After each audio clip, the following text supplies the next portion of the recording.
Hey, but we got a huge one up on Saturday. Big noon kickoffs there on Saturday again.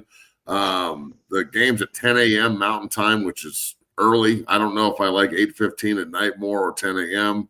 I don't know why we can't just play it like 1:30 like normal people. But look, Bailey's got some questions for the two of us, and we'll just kind of go back and forth and talk about this game. So Bailey, let's roll.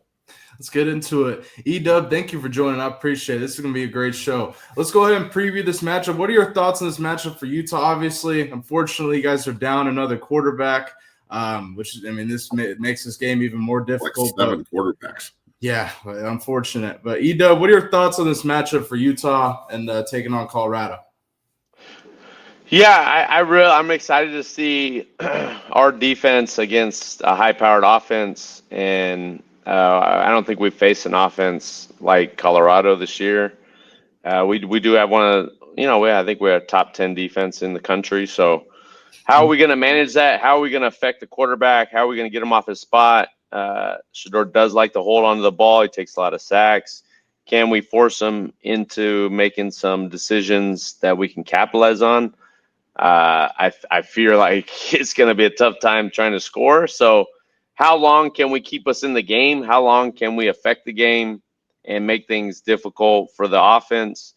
But when you're completing over 70% clip and you throw the ball 70% of the time, it is a daunting task to try to go get after them. But I like our I wouldn't say I like our chances. I like our chances to go compete, and I like our defense to present a lot of problems, and we'll see how that unfolds. Absolutely. Let me ask you, Utah defensively, obviously very good. I think the biggest problem they give Colorado is in the trenches, their defensive line. What are your thoughts on Utah defensively, and do you think they can give Colorado problems in the trenches? Yeah, I think, over the course of the last decade, we've been known to win in the trenches, both offensively and defensively. That's an understatement. That's how you win football games. In my opinion, that's how I try to build and culturally the toughness and the physicality to win football. That's how you do it. Not the finesse type games will only take you so far. You got to win in the trenches. You got to run the football and stop the run. This year is we've taken a step back for whatever reason. We haven't ran the ball to the clip that we're used to over the last decade for whatever reason. And I think injuries and rotation at quarterback and maybe not as talented at running back, even though Michael Bernard has been outstanding this year. So do I think we can present problems on the defensive line? I do. And our defense, on the flip side, I think it's a huge advantage for Colorado's defense and defensive line to present problems is an understatement for us to try to run the ball and keep the game within striking distance if we get in the second half. It's gonna be tough. I don't even know who's that quarterback. I don't even. Well, that's my question is, bro, have you ever seen a team this snake bitten at quarterback before in one season? No, it's really. I don't know how many different starters we've had, but it's a lot. Yeah, I think this is. We've had 3 starters, and I don't even know who's. I think maybe Brock Heward's son maybe getting the nod this week, or if is it Isaac Wilson getting back in there, but he's been banged up. And both of them are babies, right? Both of them are freshmen. Isaac is Heward's transferred. He came from where's he at? Been like a 1AA. Yeah, he's an older guy, and yeah, I've never seen so many injuries across the board. And I just go back to this, Matt, and you could chime in on this.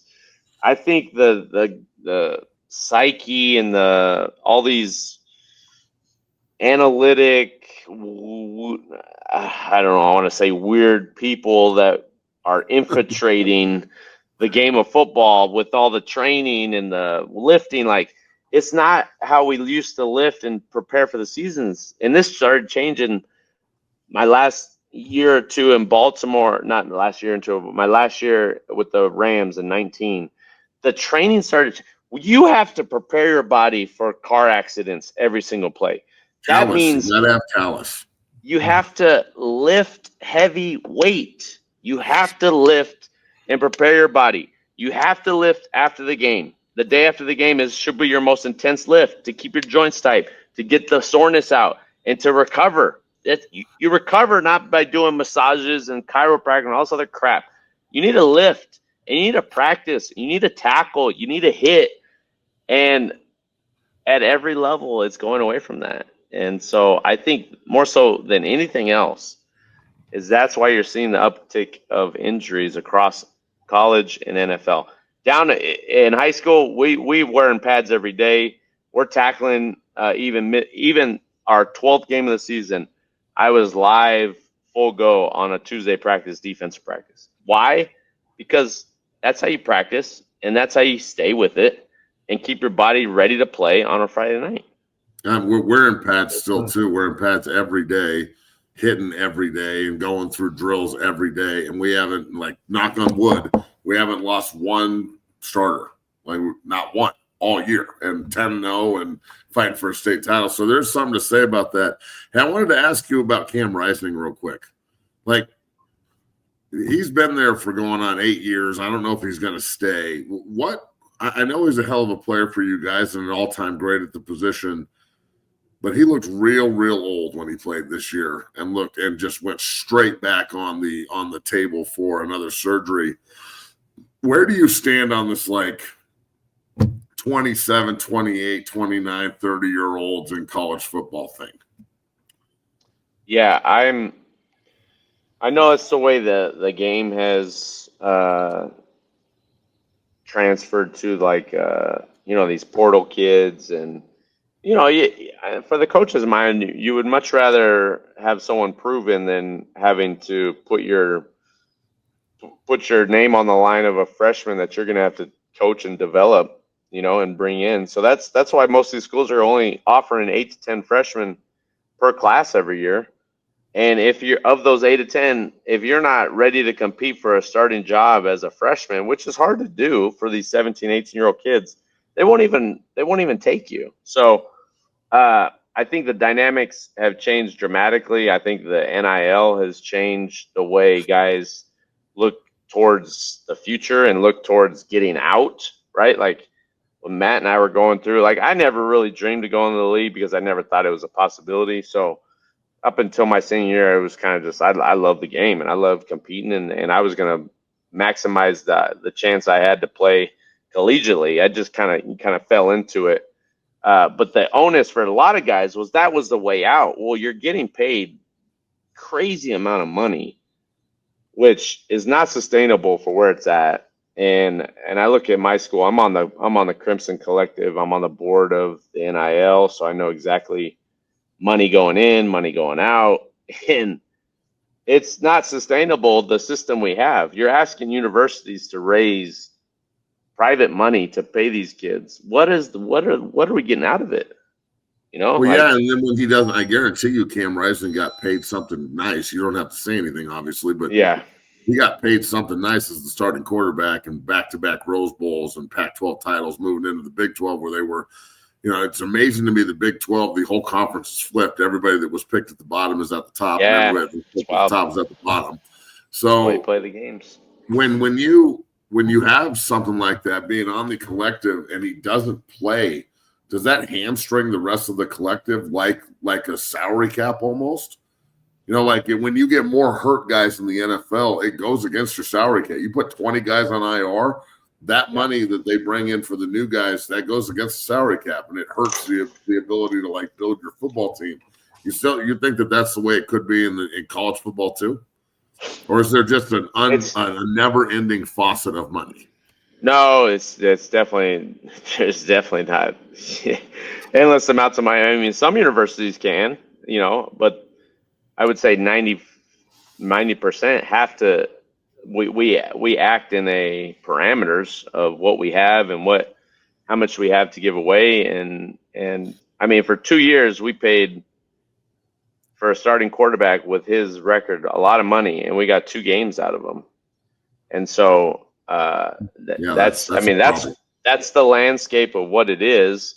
I think eventually, I'm hoping that whether it's conferences that make the rule or the NCAA, which they can't do it, but I don't know who's going to govern it, but maybe there's a salary cap per se for each university. So now you can kind of manage it, whether that number is, you get 25 million for the whole athletic department to divvy up through all sports for